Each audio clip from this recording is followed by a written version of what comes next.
Wat we ook heel erg veel gaan horen zijn natuurlijk de ontwikkelingen in de Roermondse politiek. Want de politiek in Roermond heeft er maanden met spanning op gewacht. Het onderzoek naar het college van BMW en natuurlijk in het bijzonder de positie van de heer Jos van Rij.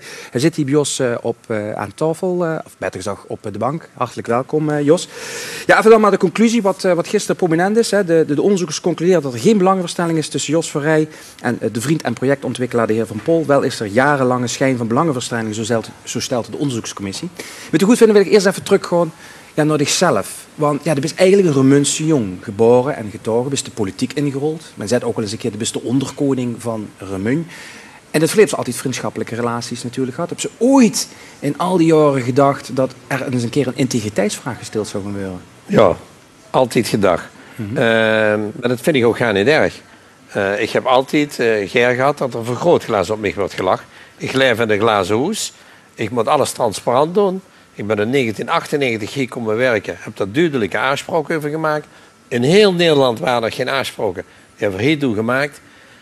Maar wat het Dagblad de Limburger heeft gedaan, is een kruistocht. Die willen gewoon dat ik verdween. En daar maak ik natuurlijk grote problemen. Of daar heb ik grote problemen met. En daar zal ik me ook altijd tegen verzetten. Ja, eigenlijk was het tot de conclusie komen dat de politieke ruimte die ze altijd heeft gehad al die jaren, die was redelijk groot. Dat de media er zich mee gaat bemoeien. In die zin, in dit geval de kranten, die zetten daar het vergrootglas dan op. Is dat eerlijk vanuit een positie als wethouder? Nou, ik heb er geen problemen met als me dat duidt. Want in 1999 is er een artikel verschenen van mij, verschijn van belangenbestrengeling. En dat heb ik toen transparant uitgelachen, et cetera. En dat kwam eerder een paar jaar terug. Helemaal niet erg. De spiegelvuurhaaien is ook niet erg. Alles wat in de krant stond, vorig jaar in oktober, was bij Dagblad de Limburger al meer dan 6, 7, 8 jaar bekend. Men wist van mijn vriendschapsrelatie. De betreffende adjunct hoofdredacteur is vele malen bij etentjes aanwezig geweest. Je hebt dat altijd gemeld, et cetera. En dan is het vervelend, vind ik zelf, als een mens in de rug kreeg met suggesties. Er is een aantal hoogleraren bij. En die hoogleraren zijn de relatie met de werkelijkheid, naar mijn mening, totaal verloren.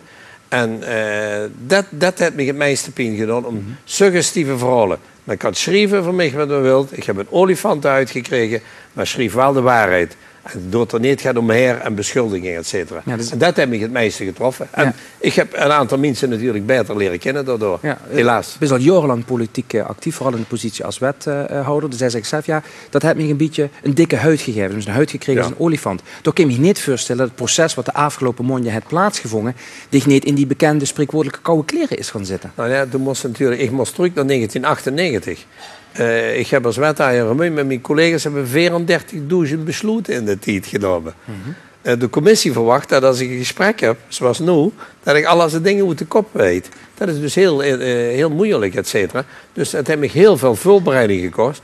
Dus ik heb zelf vanaf het eerste verzoek van Dagblad de Limburger, dat was van 8 september 2010, een WOP-verzoek. Daar volgt men een aantal bescheiden op, et cetera. Tot aan de dag van gisteren, ik denk 1500 uur, neven mijn normale werk ingestoken. En ik niet alleen, een hoop ambtenaren. Dan werk ik met een klein groepje aan samen, met de collega's, met de burgemeester. Het is ongelooflijk hoeveel werk dat maar heb je dat nooit een fase gehad van de bekende slapeloze nacht hierover? Ik heb natuurlijk wel eens slechter geslapen, ja. Natuurlijk, omdat ik kan overal tegen, behalve tegen onrecht. En wat zit dan voor dich dat onrecht? Dat is beschuldigingen die niet waar zijn. En dat heb ik het meeste vervelend. Kijk, als ik in een politiek debat een verschil van mening heb, wat ik dat in de Staten had, bijvoorbeeld als volksvertegenwoordiger met Ger Driessen, dan nog eens aan de tafel zitten, drink ze koffie en dan werkt ze gewoon verder. Zo hoort het. Maar als er iets wordt gezegd waarvan men weet dat het niet waar is, dat vind ik veel erger. Ja, je zit actief op meerdere fronten, behalve wethouder in Roermond, Eerste Kamer, et cetera, et cetera. Heb je er ook last of hinder gehad van het proces wat zich afspeelde in Roermond? Ik heb natuurlijk in de Eerste Kamer toelichtingen gegeven bij alles, et cetera. Ik denk ook dat deze beschadigingsactie is ingezet nadat ik Eerste Kamerlid ben geworden. Dat vind ik ook allemaal heel erg jammer. Ten meer omdat men al 8, 9 jaar weet, et cetera, en zo allemaal. Dan moest ze dus ook energie insteken om natuurlijk informatie te geven. En ik geef altijd alle informatie. Ik was een van de eerste wethouders, zo niet de eerste, die zijn overzicht het verstrek van de eigendommen die ik heb. Dat nemen ze in Nederland in 1998. Dat heb ik gerold in 2002, in 2006, in 2010. Commissie benoembaarheid wethouders ook gedaan, et cetera. Ja, je zegt zelf weer, je bent transparant geweest, je bent duidelijk geweest. Toch wordt de loep dan op een gelach, of je het leuk vindt of niet. Wie heb je dan toegeleefd naar de dag van gisteren, dat er dan toch die voorlopige finale was van de bekendmaking van het rapport? Nou, doe Chris eerst een conceptrapport natuurlijk, daar reageert ze op. Dat heb ik, de burgemeester heeft het geweldig gedaan, het college heeft het geweldig gedaan, hebben prachtig samengewerkt, et cetera, en zo allemaal. En dan kreeg ze zondagmiddag het rapport. En dan ben ze dus jaar benieuwd. Dan ga ze lezen. Dan ga ze met de burgemeester aan tafel zitten, kijken wie we dat gaan doen. En gisteren was verder een hele rustige dag. Toen wist natuurlijk niet wat de commissie ging zeggen. Maar weer hebben we om 3 uur een gesprek gehad. Het college van burgemeester en wethouders en de leden van de commissie. Het was zeer rustig, et cetera. Dat heeft zich later herhaald in een gesprek met de raad, heb ik begrepen. Daar waren we niet bij. En een persconferentie. Uiteindelijk, als het moeilijk werd, werd ik altijd heel rustig. Ik stond bekend met een grote mond. Maar als het moeilijk werd, als het er vuil drukken, moest je rust uitstralen. Ja, nou dat doet je op dit ogenblik ook. Dan toch kijken naar dat onderzoek van gisteren. Daar heeft de pers natuurlijk ook weer massaal op gereageerd. Je zit ook nu te gast bij ons in de studio. Vanavond zit je bij onze collega's te gast. De kranten hebben er vol van gestangen. Dat zijn diezelfde media die discussie aan het begin hebben opgestart. Staat genoeg angst ten opzichte van de media nu we in de finale zitten? Nee, want ik praat met alle media. Ik praat niet meer met Dagblad de Limburger. Dat heb ik, zo eerlijk ben ik ook. Vanaf het vorig jaar, denk ik, juli of zo, niet meer.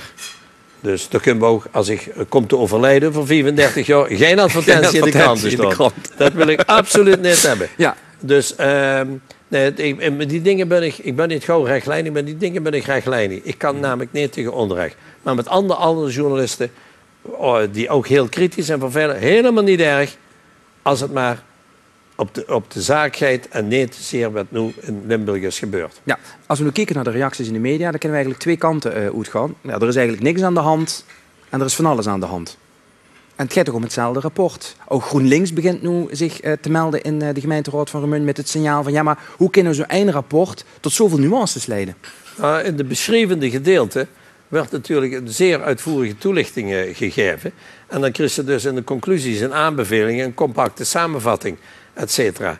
Dus ik heb daar wel begrip voor. Waarom? Omdat ze er ook heel lang mee bezig was. Maar ik kan me ook voorstellen dat de gemeenteraadsleden, want die hebben er nog geen 24 uur, dan natuurlijk gaat anders tegenaan kijken. En vandaar dat het goed is dat er nu een schriftelijke vragenronde komt aan de commissie, aan het college, de raadsconferentie. En dan het einddebat op 5 april. Ja, we gaan nu naar de fase van de raadsconferentie. Heb je het gevoel dat je moet verweren tegen alles wat in dat rapport staat? Nee, daar zit er veel niet bij. Veel zijn het toehoorder.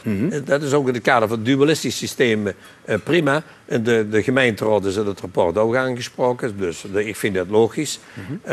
Maar we zullen dat wel natuurlijk maximaal faciliteren. Als men mij voorgesteld, krijgt men altijd een keurig antwoord. Daar hoort ook geen kritiek op. Want ik door de gemeenteraad, dat is het hoogste orgaan. Die heb ik altijd goed geïnformeerd. Altijd proactief. Daar let ik ook iedere dag op. Dus daar staat ook in het rapport niet van dat ik dat niet goed heb gedaan. Nee, laat wel eerlijk zijn. Het politiek debat gaat nog plaatsvinden. Je zit beperkt in de mogelijkheid om dat politiek debat te sturen. Maar ik neem toch aan dat je een aantal initiatieven zult ontplooien om je mening nog goed te ventileren. Of laat je het echt over nu aan de Remunse politiek en zeker van oké, ik hoor het wel. Nou nee, ik ga nou dat natuurlijk met die schriftelijke vragenronde al een aantal zaken duidelijk werden. En natuurlijk in het openbaar een debat voeren op 4 april. En dan zal ik de vragen die gesteld werden, die zal ik beantwoorden. Ik zal proberen uitleg te geven hoe ik er tegenaan kijk. Wie het college denkt natuurlijk over de aanbevelingen, zal de burgemeester en de individuele wethouders doen. Dus dat wordt heel transparant gedaan. Als ik de eindlaag hoger mag tellen. Het is het zoveelste onderzoek dat in Limburg plaatsvindt, waar de integriteit van bestuurders ter discussie wordt gesteld. En opvallend zijn het vaak bestuurders die ook het bereiken voor de gemeente, die ook risico's durven te lopen voor de gemeente. Dit volgende onderzoek, en ik heb het dan over de heer Wienans, ik heb het over de heer Leerts, neemt tot gevolg dat bestuurders steeds terughoudender gaan worden in hun gedrag en de bereidheid om risico's te lopen? Ik weet het wel zeker. En zeker bestuurders die bijvoorbeeld een bedrijf hebben gehad en centjes hebben gespaard en dan een paar hoezen hebben geduwd en daardoor afscheid van die hoezen zouden moeten gaan nemen. Dat zou natuurlijk toch wel dramatisch zijn. Het zou bijvoorbeeld Ja, dat zou dus een zo'n grote blokkade opwerpen wat niet kent. Dan moesten dus allerlei zaken voor gaan, dingen gaan uitdenken. Je kunt als je een besloten vennootschap hebt, kunt je een stichting daarboven zetten met een certificering van de aandelen. Maar als je gewoon privé 2, 3 woningen hebt, is het wel moeilijker. Nou, daar moeten oplossingen voor komen. Het is te vreugd natuurlijk om te kijken welke oplossingen daarvoor hebt. Ik heb het vanaf 98 altijd keurig gemeld. Dus mij had men al veel eerder kunnen zeggen dat het anders zou moeten, et cetera. Is dus niet gebeurd. Maar ik ben bereid en natuurlijk ook voor degenen die na ons komen, om altijd te zorgen dat er goede oplossingen komen. Ja, politici worden steeds zorgvuldiger op het en lopen steeds minder risico's op het moment dat dit soort vragen gesteld worden. Stel, ik spreek over een jaar. Zou je dan dat jaar anders hebben gehandeld dan de jaren ervoor? Of de heer Van Rij blieft de heer Van Rij? Dat zit in het beestje. Nou, laat het de heer maar weg. Nee, kijk, ik heb heel veel onderzoeken gedaan. In de Tweede Kamer. In de Provinciale Staten. En ik heb die onderzoeken altijd gedaan, niet omdat Barbertje moet hangen, maar voor lessen trekken voor de toekomst. Ik trek hier ook lessen uit. Ik denk dat de afspraken die in 1998 gemaakt zijn, in 2002, in 2006 en 2010, dat die in het vervolg transparant openbaar moeten worden. Nu is dat in een klein groepje en dat groepje wordt er gevraagd, zit je ermee in, et cetera. Ik denk dat ze dat aan de raad moest melden. Dus ik heb er ook van geleerd. Maar dat vind ik ook geweldig, want stel voor dat we van onderzoeken niks zouden leren, dan zouden er in de lijn tientallen miljoenen per jaar worden weggegooid. Tot slot, kent je het dossier als mens Van Rij ooit sluiten? Ja, ik kan goed relativeren. Behalve als het onrecht is. Want dan krijgt men ook een hele vervelende. Dus het onderzoek ligt er nu.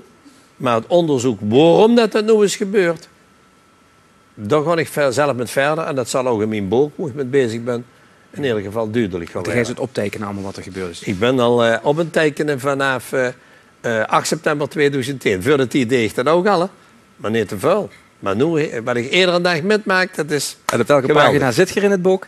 Wat bleef? En op welke pagina zit je in het boek? Nee, zo niet ben ik nog niet. Ik denk dat ik al stof heb voor 100 pagina's. Maar het gaat natuurlijk om te zorgen dat ze dat ook beknopt, begrijpelijk allemaal brengen, et cetera. Dus het wordt niet een boek over de harde politiek, maar wat er allemaal omheen gebeurt. Daar zult je nog van te kijken. Oké, de politiek leidt wel bij dat je een olifantenhuid hebt gekregen, maar er is één remedie. We schrijven het Geun van de Gaaf en we zullen ooit nog eens een keer nader kennis maken met die olifantenhuid. Meneer Vrij, hartstikke bedankt voor de komst naar de studio.